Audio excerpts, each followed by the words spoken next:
Bismillahirrahmanirrahim. Assalamualaikum. I am Muhammad Uwais Karni, IB JES THM and US Teacher Alumni. So we are going to start the preparatory classes of English for all tests. So today my topic is phrase and clause.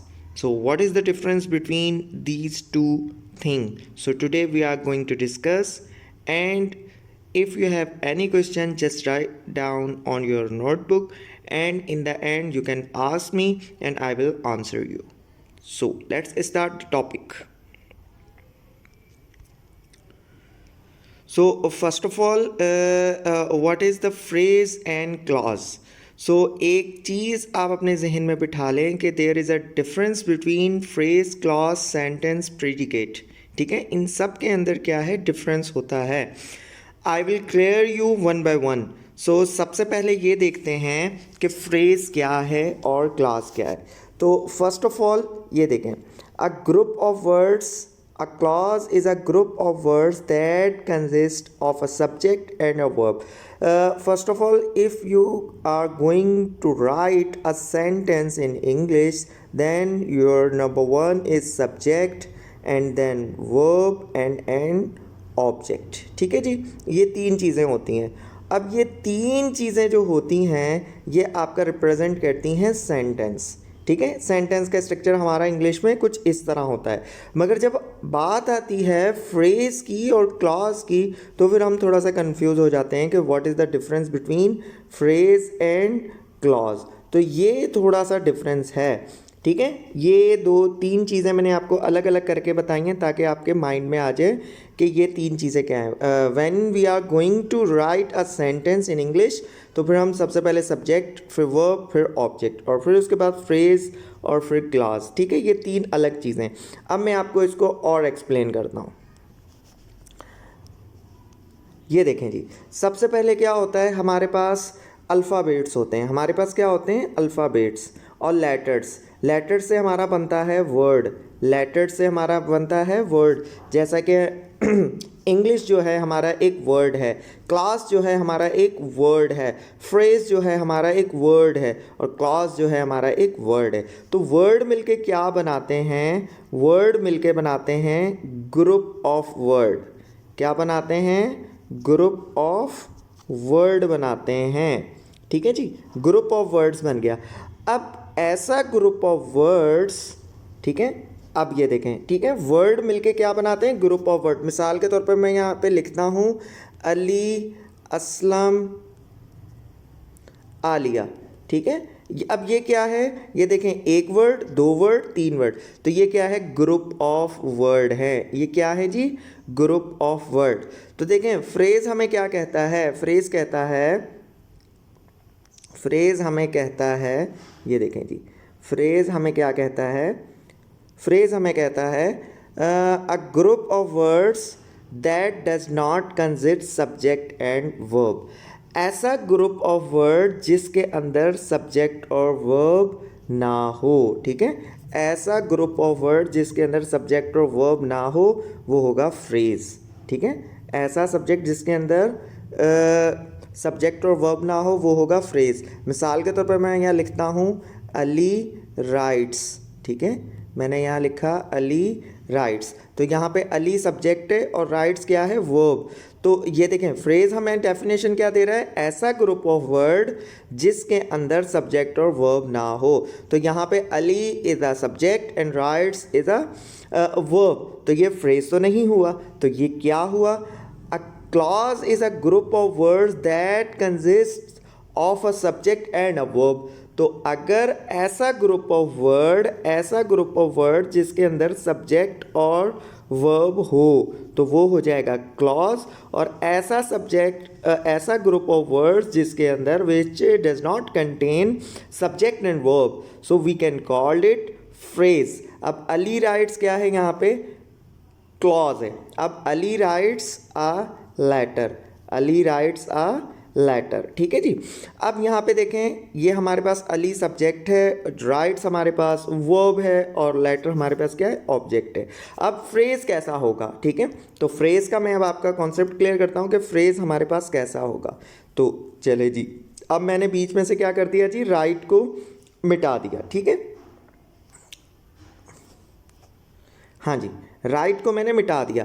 अब देखें right बीच में से मिट गया तो हमारे पास subject और verb का कॉम्बिनेशन है अली अ लेटर। ये क्या ग्रुप ऑफ वर्ड है? जी बिल्कुल, ये ग्रुप ऑफ वर्ड है, ठीक है। देखें एक वर्ड, दो वर्ड, तीन वर्ड, तो ये क्या है? ग्रुप ऑफ वर्ड है।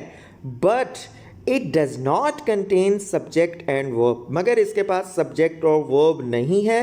That's why we called it phrase, ठीक है। ये बात हुई क्लियर सबको। और अगर इसके अंदर सब्जेक्ट और वर्ब होता तो ये हमारे पास क्या हो जाता?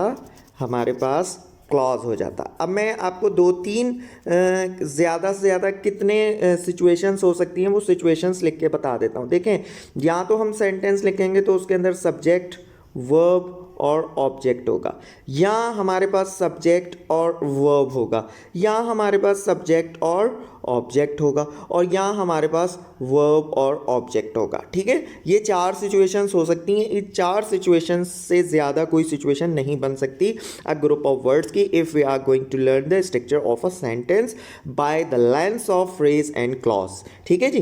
तो अब यहाँ देखें सब्जेक्ट, वर्ब और ऑब्जेक्ट, तो इसमें अ ग्रुप ऑफ वर्ड्स तो ये है, ठीक है। There are three words, at least there are three words and which have subject and verb, तो ये क्या होगा? हमारा क्लॉज, ठीक। अच्छा, what about subject and verb? So हमें क्लॉज क्या कह रहा है? A group of word that consist of a subject and a verb, तो यहाँ पे सब्जेक्ट और वर्ब है, मतलब कॉम्बिनेशन है, तो ये भी हमारा क्या हुआ? क्लॉज हुआ। इसके बाद हम आ जाते हैं सब्जेक्ट एंड ऑब्जेक्ट, ठीक है। तो हमें क्लॉज क्या कह रहा है? रिक्वायरमेंट क्या है क्लॉज की? Which have subject and verb, so here the verb is absent, so it is not a clause, it is a phrase, ठीक। उसके बाद what about the verb and object? Here the subject is missing, so what is the requirement of a clause? That a group of words have subject and verb, so यहाँ पे subject में से, तो ये क्या हुआ? फ्रेज हुआ। So hopefully आप लोगों को ये डिफरेंस जो है वो समझ आ गया होगा। What is the difference between phrase and clause.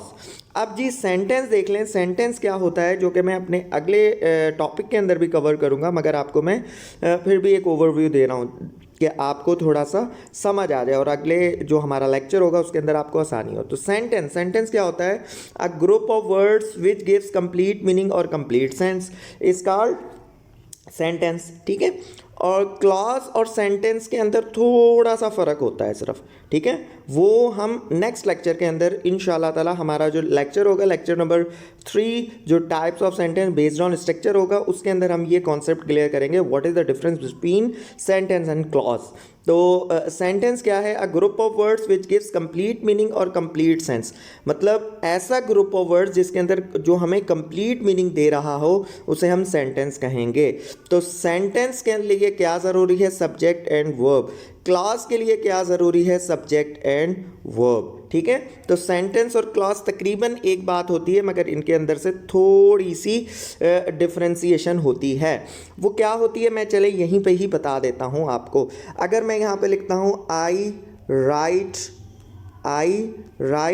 And he play, I write and he play, ठीक है। तो ये अब आप मुझे बताएं ये सेंटेंस है या क्लॉज है? ये सेंटेंस है या क्लॉज है? It is a sentence but there are two clauses. तो क्लॉज क्या होता है? यहाँ पे ये डेफिनेशन देख लें। क्लॉज में क्या लिखा हुआ है? A clause is a group of word that consist of subject and verb. तो आई क्या है यहाँ पे? सब्जेक्ट, राइट क्या है? वर्ब, ठीक है। ही क्या है? सब्जेक्ट, और प्ले क्या है? वर्ब। तो अब देखें, here is a combination of two subject and two verbs. तो यहाँ पे टू क्लॉजेज हैं और एक सेंटेंस है। सेंटेंस हमें कैसे पता चलता है? कि उसके लास्ट में फुल स्टॉप आता है, जैसे मैंने यहाँ पे फुल स्टॉप दे दिया, तो ये क्या हो गया? एक सेंटेंस हो गया मगर दो क्लॉजेज हो गए। A sentence might contain more than one clause, two clause, three clause and so on and so fourth. तो इसी तरह ही एक सेंटेंस के अंदर एक से ज़्यादा क्लॉजेस हो सकते हैं। तो यहाँ पे एग्जाम्पल को देख लेते हैं।